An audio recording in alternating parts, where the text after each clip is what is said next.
ഒരു കാര്യം കൂടിയുള്ളത്, ഇന്നിപ്പോൾ കണ്ണൂരിൽ 19 വർഷങ്ങൾക്ക് മുന്നേ RSSകാരാൽ കൊലയ്യപ്പെട്ട റിജിത്ത് കേസിൽ വിധി വന്നിരിക്കുകയാണ്.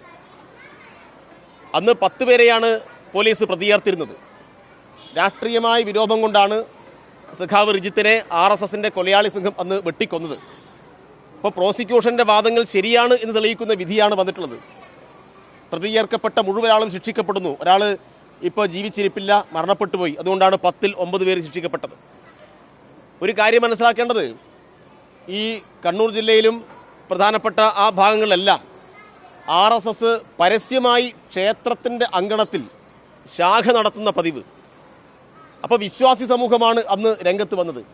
കണ്ണപുരം ചുണ്ടയിൽ ഭാഗത്തെ വിശ്വാസികൾ, ഹിന്ദുമത വിശ്വാസികൾ തന്നെ ഞങ്ങൾ ആരാധിക്കുന്ന ക്ഷേത്രത്തിൻ്റെ മുറ്റത്ത് ഇമാതിരി ഏർപ്പാട് പാടില്ല എന്ന് പറഞ്ഞ് രംഗത്ത് വന്നു.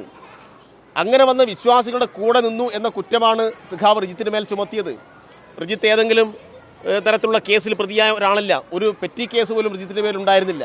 ഒരു കുടുംബത്തിൻ്റെ പ്രതീക്ഷയായിട്ടുള്ള, നാടിൻ്റെ ആകെ പ്രതീക്ഷയായിട്ടുള്ള ചെറുപ്പക്കാരനെ വെട്ടിക്കൊലപ്പെടുത്തുകയായിരുന്നു. അപ്പോൾ RSSന്റെ കൊലപാതക രാഷ്ട്രീയത്തിലേറ്റ കടുത്ത തിരിച്ചടിയായിട്ട് വേണം ഈ വിധിയെ കാണാൻ. ആരാധനാലയങ്ങൾ കേന്ദ്രീകരിച്ച് ആയുധ പരിശീലനം നടത്തുന്നതിനെതിരെ ജനങ്ങൾ നടത്തിയിട്ടുള്ള ചെറുത്തുനിൽപ്പ്, അതിൻ്റെ കൂടി ഭാഗമാണ് റിജിത്തിൻ്റെ രക്തസാക്ഷിത്വം.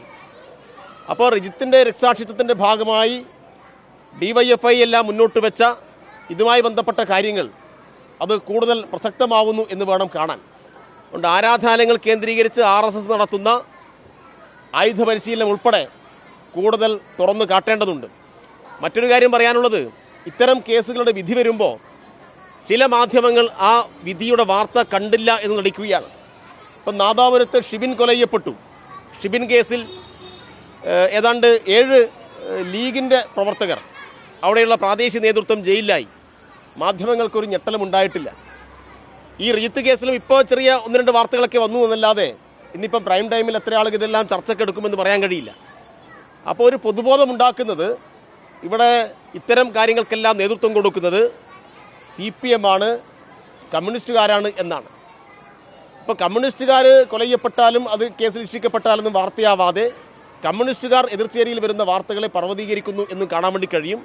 അപ്പോൾ ഇങ്ങനെ സൃഷ്ടിക്കുന്ന പൊതുബോധത്തിനേറ്റ തിരിച്ചടിയായിട്ട് കൂടി ഈ കോടതി വിധിയെ വായിക്കണം എന്നുകൂടി ഞങ്ങൾ അഭ്യർത്ഥിക്കുകയാണ്. ഇവിടെ ഈ 2 വിധികൾ, ഇപ്പോൾ അടുത്ത് വന്ന 2 വിധികൾ, ഒന്ന് സഖാവ് ഷിബിനെ, DYFI നേതാവ് ഷിബിനെ കൊലപ്പെടുത്തിയതാണ് നാദാപുരത്ത്. അതിൻ്റെ പ്രതിപട്ടികയിലുള്ളത് മുസ്ലിം ലീഗും അതുപോലെ തന്നെ മുസ്ലിം തീവ്രവാദ ഗ്രൂപ്പുകളുമാണ്. ഇപ്പുറത്ത് ഇപ്പോൾ വന്ന റിജിത്തിൻ്റെ വധക്കേസിലെ പ്രതികൾ ആരാണ്? സംഘപരിവാരാണ്. ഇപ്പം 2 വർഗീയവാദികളും തീവ്രമായി നിലപാടെടുക്കുന്നവർ, ഈ ന്യൂനപക്ഷ വിഭാഗങ്ങളിൽ വൈകാരികമായി ആളെ കൂട്ടാൻ പരിശ്രമിക്കുന്നവർ, ഇപ്പുറത്ത് ധ്രുവീകരണമുണ്ടാക്കാൻ ശ്രമിക്കുന്ന സംഘപരിവാറുകാർ എല്ലാം കൊലക്കത്തിക്ക് ഇരയാക്കുന്നത് DYFIക്കാരെയാണ്. അങ്ങനെ DYFIക്കാരെ കൊന്നു തള്ളി ഈ സമൂഹത്തിനകത്ത് മതനിരപേക്ഷതയും മാനവികതയും ഉയർത്തിപ്പിടിക്കുന്നവരെ തകർക്കണം എന്ന മുദ്രാവാക്യവുമായിട്ടാണ് ഇവർ മുന്നോട്ട് പോകുന്നത്. ഈ സാഹചര്യത്തിൽ ഈ വിധികളെല്ലാം ഈ പൊതുസമൂഹം പരിശോധിക്കണം എന്ന് തന്നെയാണ് DYFIക്ക് മുന്നോട്ട് വെക്കാനുള്ളത്. അതോടൊപ്പം ഇരട്ടക്കൊലയാണ് വയനാട്ടിൽ നടന്നത്. നിങ്ങൾ നോക്കൂ, എത്രത്തോളം മാധ്യമങ്ങൾ അത് ഏറ്റെടുക്കുന്നുണ്ട്. ഈ ഇരട്ട കൊലപാതകത്തിന്റെ ഉത്തരവാദിത്വം KPCCക്കാണ് എന്ന് എന്തുകൊണ്ടാണ് ഈ മാധ്യമങ്ങൾക്ക് പറയാൻ പറ്റാത്തത്? ഞങ്ങൾ ആവർത്തിച്ചു പറയുകയാണ്, ഇതിന്റെ പിന്നിൽ KPCC ഉണ്ട്. KPCCയുടെ പങ്കില്ലാതെ ഈ IC ബാലകൃഷ്ണൻ ഇങ്ങനെ വിലസി നടക്കില്ല. ഈ IC ബാലകൃഷ്ണനെതിരെ ശക്തമായ നടപടി സ്വീകരിച്ചിട്ടില്ലെങ്കിൽ ഉജ്ജ്വലമായ പ്രക്ഷോഭത്തിന് DYFI നേതൃത്വം കൊടുക്കും എന്ന് തന്നെയാണ് ഇവിടെ പറഞ്ഞു വെക്കുന്നത്.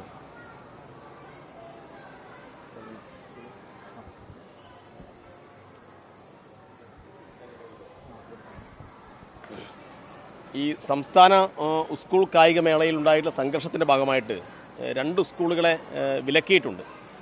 ആ വിലക്ക് മാറ്റി അവിടെയുള്ള വിദ്യാർത്ഥികൾക്കും കായിക മത്സരത്തിൽ പങ്കെടുക്കാനുള്ള അവസരം ഉണ്ടാക്കണം എന്ന് ഞങ്ങൾ ആവശ്യപ്പെടുകയാണ്. തീർച്ചയായിട്ടും ഇക്കാര്യത്തിൽ വിദ്യാഭ്യാസ മന്ത്രിക്ക് DYFI കത്ത് കൊടുത്തിട്ടുണ്ട്. പോസിറ്റീവായിട്ടുള്ള പ്രതികരണം ഉണ്ടാവുന്നതിനാണ് പ്രതീക്ഷിക്കുന്നത്.